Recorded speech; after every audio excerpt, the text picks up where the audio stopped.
He walked into the concert hall and bought 4 bottles of water at the concession stand. I'll get 4 of the nuts and 4 of these chocolate bars. He tried to act normal so no one would suspect him. How much will that be? 30 euros, 30? please. 30 euros. Christ.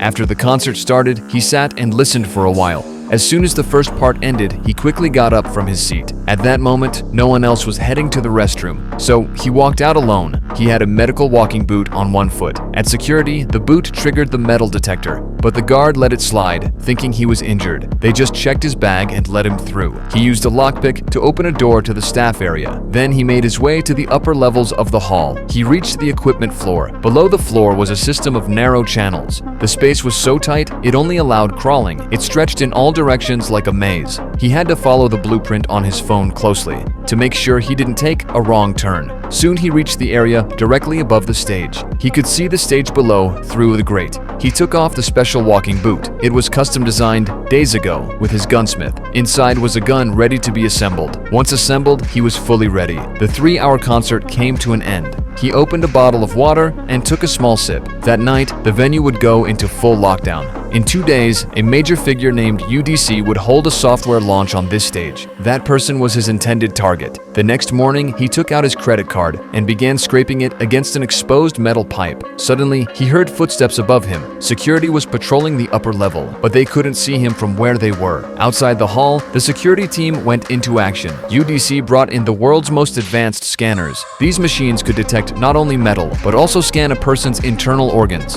Inside the hall, they used bomb-sniffing dogs to search for any pre-planted explosives. Meanwhile, the intelligence agency launched a citywide manhunt. They were hunting a killer codenamed the Jackal. Yesterday, they had sent his composite image to the police. A local officer soon reported a sighting. He claimed to have seen a man resembling the photo at a guest house. 2 agents immediately headed to the location. They stormed the place with local SWAT. They broke in but found the room empty.